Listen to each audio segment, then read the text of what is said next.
यहाँ पर हम देखें कि दांडी जो 240 माइल दूर था साबरमती आश्रम से, वो वहाँ के लिए यात्रा तैयार करते हैं। ये जो ट्रैवल है उन्होंने 24 डेज में पूरा किया था, यानी कि पर डे 10 माइल।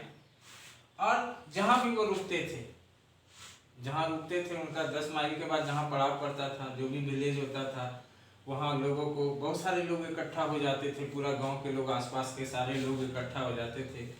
और गांधी जी वहाँ उनको स्वराज के मतलब समझाते थे, और वो बताते थे कि किस तरह से हमको पीसफुली डिफाई करना है, किस तरह से हम ये असहयोग आंदोलन में क्या क्या हमको करना है, ये सारा चीज़ वो बताते थे लोगों से। ठीक है। और उसके जो 78 वॉलंटियर थे साथ में, वो भी ये जगह जगह घूम घूम के लोगों को ये सारा चीज़ के बारे में बताते थे कि कैसे करना है उसको। और 24 डे पूरा होने के बाद गांधी जी 6 अप्रैल को वहाँ दांडी पहुँच गए, और उन्होंने समुद्र के पानी से नमक बनाकर कानून को तोड़ा। और यही कहा जाता है कि ये नमक बनाना उनका ये बिगिनिंग था सिविल डिसोबीडियंस मूवमेंट का। ठीक है। और इसमें फिर क्या क्या हुआ कि जगह जगह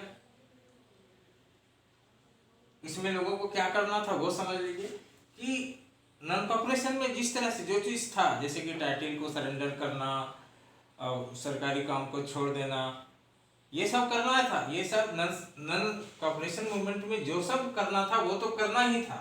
उसके आगे बढ़ के और क्या करना था,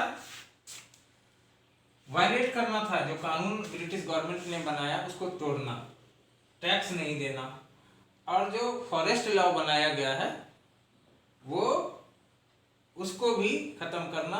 लोग जैसे कि हर जगह फॉरेस्ट में जाने लगे, कहीं रिजर्व एरिया नहीं रहा, जो जिसको जिस तरह से जो करना होता था, कोई टैक्स नहीं देता था। सब जगह पूरे देश में जगह जगह नमक बनाकर प्रदर्शन किया गया। खास करके जहाँ अंग्रेज लोग की फैक्ट्री थी वहाँ पे वो जो लोग थे आंदोलनकारी, वो वहाँ पे नमक बना के उनको दिखाते थे। और इस तरह से पूरे देश में बहुत जोर शोर से इसका ये non corporation civil disobedience movement चल रहा था पूरे देश में। और सरकार जो ब्रिटिश गवर्नमेंट थी ये सारी चीजों को देख रही थी। उनका क्या रिएक्शन हुआ, उसने जो भी लीडर्स थे, जो इसमें मेन लीडर थे, उनको अरेस्ट करना शुरू कर दिया। क्योंकि स्थिति बहुत बिगड़ चुकी थी, कोई टैक्स देने के लिए तैयार नहीं हो रहा था, कोई सारा जो नियम कानून थे वो कोई उसका पालन नहीं करता था। और जगह जगह स्थिति बहुत धीरे धीरे कई जगह झड़प वगैरह भी होने लगा था, यानी कि काफी पीक पे था वो मोमेंट। तो गवर्नमेंट का क्या रिएक्शन हुआ, उसने लीडर्स को पकड़ना शुरू कर दिया। उसमें अब्दुल गफ्फार को जब पकड़ा गया, अब्दुल गफ्फार खान महात्मा गांधी के बहुत बड़े शिष्य थे, डिसाइपल थे। इसको पेशावर में जब पकड़ा गया, पाकिस्तान में है अभी पेशावर, वहाँ जब इनको अरेस्ट किया गया तो वहाँ के लोगों ने जो पुलिस की गाड़ी है ना, जिस तरह से अभी कश्मीर वगैरह में होता है, उस तरह से पुलिस की गाड़ी पर अटैक, मतलब कि सामने उसका प्रदर्शन करने लगा। पुलिस ने फायरिंग कर दी उस भीड़ पर, और इस तरह से काफी झड़प हुआ वहां पर। बहुत सारे जो लोग थे इसमें मारे भी गए थे। इसके बाद, इसके 1 महीने बाद फिर गांधी जी को भी अरेस्ट किया गया। और गांधी जी को जब अरेस्ट किया गया सोलापुर में, तो उस समय बहुत सारे लोग विरोध करने लगे, पूरा प्रदर्शन होने लगा। लगभग 1 लाख लोगों को अरेस्ट किया गया था। उसमें महिलाएं भी थी, बच्चे भी थे, बहुत जगह मारा पीटा भी गया, बहुत लोगों की जान भी गई। और इस तरह से पूरा पीक पर था ऐसा। और ऐसे ही समय में गांधी जी ने एक बार फिर आंदोलन को स्थगित कर दिया।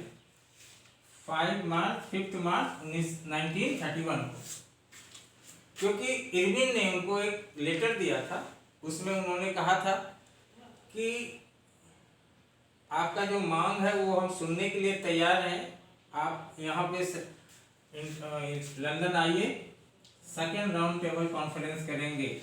और उसने कहा कि आप आइए, बात आंदोलन को स्थगित कीजिए तुरंत, जिससे कि हम क्या करेंगे, जो पॉलिटिकल जो प्रिजनर्स है 1 लाख जिसको पकड़ के रखा उसको छोड़ देंगे, और आप सेकंड राउंड टेबल कॉन्फ्रेंस में आइए। फर्स्ट वाला जो हुआ था नॉन कॉपरेशन मूवमेंट के समय, उसको तो कांग्रेस ने बैकआउट कर दिया था, उसमें कोई गया ही नहीं था।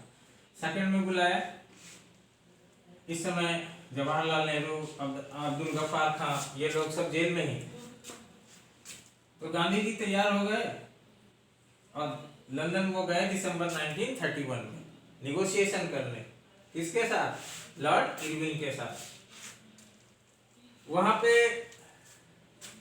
जिस तरह से गए तो उनको लगा कि, महात्मा गांधी को लगा कि अंग्रेज इस तरह से हमको बरगला रहा है, और वहां पे बी आर अम्बेडकर भी थे, और बी आर अम्बेडकर को उसने अलग से अंग्रेजों ने सिखा दिया था कि जब गांधी जी यहाँ आए तो उनसे कहना कि वो अलग, जो दलितों के लिए है वो अलग राज्य का वो करे, यानी कि वो बांटने वाला जो चाल था अंग्रेजों का वो शुरू वहाँ कर दिए थे।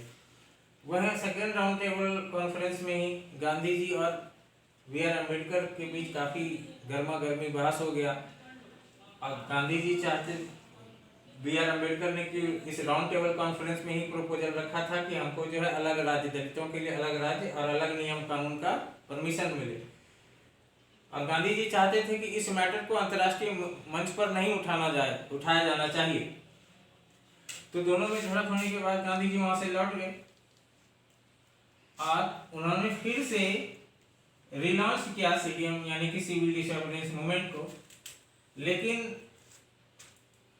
ये फिर से पहले जैसा नहीं रहा जो पहले पीक में था आंदोलन। अगर उस समय वो उसी तरह से कंटिन्यू रहता तो हो संभव था कि हमें उस समय ही आज़ादी मिल जाती, लेकिन ये बीच में कॉल ऑफ करने की वजह से